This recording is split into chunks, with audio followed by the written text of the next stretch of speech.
Design Thinking é um conceito que surgiu dentro do design, uma linha de pensar e que pode ser usada em qualquer área de atuação e na sua vida. É um método de trabalho colaborativo, centrado nas pessoas e que planeja suas ações de acordo com a expectativa das pessoas. Através do coletivo, estabelece-se uma reflexão do problema, o planejamento e protótipos de ações para promover satisfação em todos os tipos de bens e serviços. Os benefícios da aplicação do Design Thinking possibilita a transformação de uma forma diferente, uma visão diferente das empresas, ao desenvolver os produtos, serviços, processos, estratégias, e ainda permite que as pessoas que não são designers usem a ferramenta criativa na solução de problemas.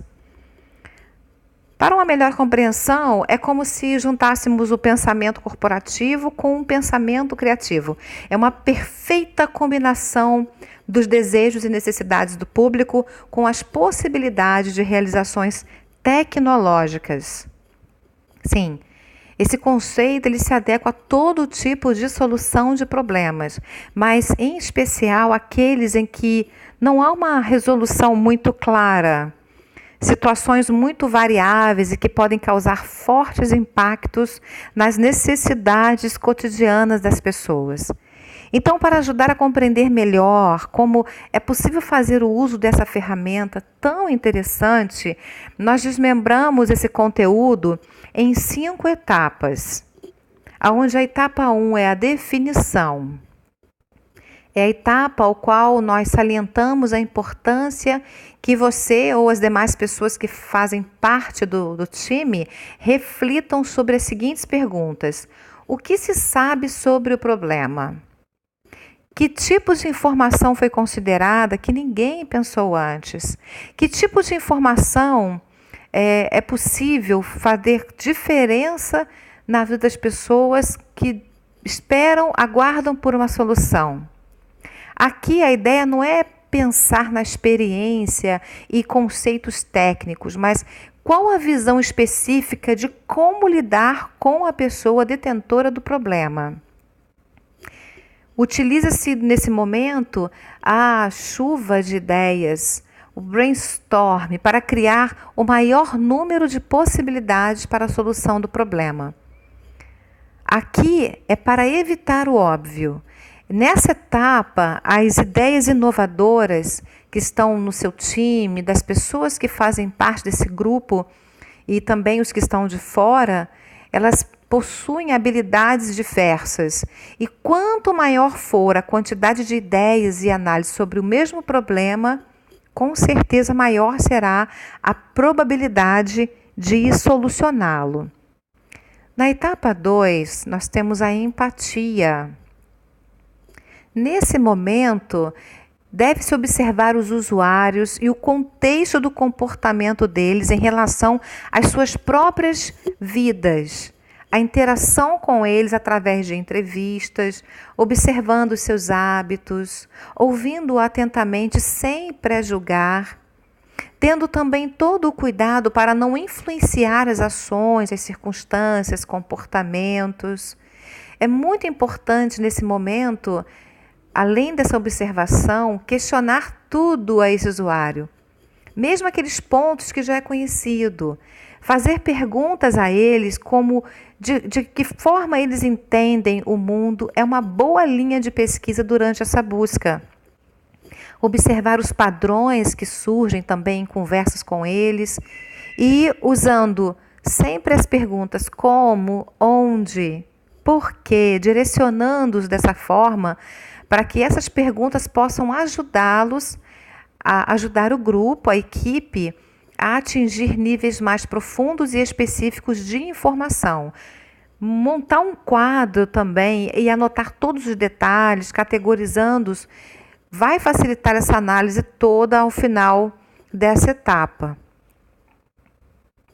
Nesse quadro, o interessante é que ele contenha não somente o mapeamento das principais informações, né, as contradições, as tensões, as surpresas, mas citações, palavras, os gestos que os usuários usaram também é importante porque todo esse apanhado de dados vai facilitar, vai auxiliar na condução da busca pela solução. E o usuário ele pode pensar sobre o assunto e o que está relacionado a isso, como ele vê o mundo, as emoções que o usuário poderia estar sentindo, identificando as atividades e desejos em que o usuário demonstrou precisar ajuda. Tudo isso vai, de fato, auxiliar. Essa próxima etapa, que é a etapa 3, da visualização, é onde deve-se utilizar um olhar mais atento, mais crítico, antes de fazer qualquer separação de conteúdo, antes mesmo de achar em não servir mais algum tipo de informação. Na verdade, nesse momento, toda e qualquer informação é importante, mesmo aquelas que aparentemente parecem ser repetidas. Procure não descartar nenhuma ideia que pareça ser impossível de realizar. É possível que algum aspecto possa ser de fato aproveitado. E para a definição das ideias que deverão ser mantidas sobre a mesa, você poderá fazer uma votação dentro da equipe, se for o caso. Porque normalmente nesse trabalho de campo chegam muitas informações, não somente repetidas, parecidas, mas um volume talvez não muito fácil de administrar, de dados. Então, nesse momento é importante fazer uma escolha de categoria, categorizar essas informações para facilitar o trabalho. E a ideia seria, por exemplo, considerar escolhas racionais, as mais prováveis de agradar, a que você mais gosta e aquela que é uma aposta. E com relação ao protótipo, sempre procurar escolher uma ideia digital, física e uma experiência, porque dessa forma o potencial de inovação ele vai ser preservado. A etapa 4, que é protótipo e escolha de material, esse é o passo em que há a materialização de uma ideia. O protótipo é exatamente isso. É uma ideia em que ela passa a ter um corpo, uma materialização dessa ideia. E esse passo ele pode ser feito de diversas formas. Usa-se muito, é muito comum nas empresas e em grupos de estudo, o uso de bilhetinhos coloridos, tipo post-it, em que escolhe-se uma parede de fácil visualização e ali todos colocam os seus bilhetinhos com as suas informações. E essa prática é interessante, porque ela de fato ela facilita a visualização e a escolha mais rápida de algumas informações mais relevantes. Outro ponto também são atividades de atuação, espaço físico, um objeto, uma interface, tudo isso são ferramentas importantes para se chegar a esse protótipo. É importante manter os protótipos simples e rápidos de aplicar para aprender com os erros e fazer melhorias. Muitas das vezes, num grupo em que as pessoas são mais criteriosas, né, acabam levando muito tempo na criação do protótipo e às vezes acaba furando um prazo, não atinge aquele prazo, ou talvez até mesmo acaba fugindo do objetivo. Então, quanto mais simples e rápido for esse protótipo, melhor. Por quê? O protótipo ele é exatamente o recurso barato, que não tem um custo alto, para se fazer testes. Eles são bem eficazes se as pessoas interagirem com ele, aprender a manusear. E assim, quanto mais manuseio, quanto mais se entende o funcionamento, melhor também se entenderá a necessidade do usuário. E o mecanismo de aprendizagem sobre a solução que se está buscando é exatamente essa. As falhas acontecem, mas como é um produto de baixo custo, vai permitir mais testes, de mais ideias, até se chegar a uma ideia satisfatória, que é a solução. Durante os testes é essencial que a ideia de solução ela seja focada no usuário e não na criação do protótipo, para que não se perca no meio do caminho o objetivo de todo esse projeto.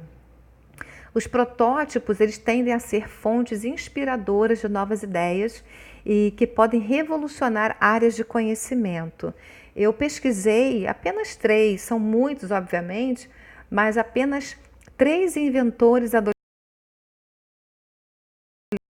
O trabalho que eles fizeram, observando uma necessidade, eles trouxeram inovações importantes para a ciência nos últimos anos. Um é a Brittany Wenger, que ela criou um detector de câncer. O Justin Beckerman, que ele criou um submarino pessoal. E o Winston LaChapelle, ele inventou braços robóticos, apoiando e ajudando tantas pessoas necessitadas de se ter, né, membros para viver uma vida normal. Eu vou deixar na descrição desse vídeo o link dos sites aonde fala sobre esse trabalho e eu desafio você também a buscar mais informações e deixar também a sua mente fluir, quem sabe através do seu cérebro, da sua mente, não virá uma grande solução. Bom, continuando, nós temos a etapa 5, que é teste e melhoria. Aqui praticamente é a última etapa desse processo. É a etapa final, que é uma forma de validação do funcionamento de um produto ou a eficácia de um serviço e a observância em possíveis melhorias que são bastante importantes e interessantes. A interação com uma parcela dos usuários, esses que foram consultados, esses usuários que foram entrevistados, aumenta essa empatia e possibilita também receber feedbacks que são muito proveitosos. É possível testar o próprio protótipo, o cenário em que esse teste está sendo realizado e como é a relação com esse usuário durante o teste. É uma etapa realmente essencial e se não puder ter alguém que possa direcionar para analisar o feedback durante o teste, está em observação, é muito importante gravar esse momento do teste com o usuário para uma análise posterior com o grupo. Após passar essas 5 etapas que nós falamos, durante o processo do Design Thinking, entendemos que as atitudes elas vão favorecer uma boa compreensão sobre a melhor maneira de buscar soluções para os mais diversos tipos de problemas. E aqui, como colocamos no início, não somente problemas de âmbito corporativo, mas familiar também. É uma forma de nós conseguirmos mapear e chegar a uma solução dos problemas que nós enfrentamos no dia a dia. 3 dicas importantes para finalizar esse vídeo. Pense no problema fora do ambiente usual. Todas as vezes nós estamos com o problema, sentimos necessidade de buscar uma solução, mas sequer conseguimos avançar e visualizar algo favorável porque nós continuamos dentro do espaço onde está o problema. Então a dica aqui é mudar de local, até mesmo para você conseguir avaliar o problema fora, né, desse espaço, enquanto caminha ou enquanto se exercita. A respiração também profunda, né?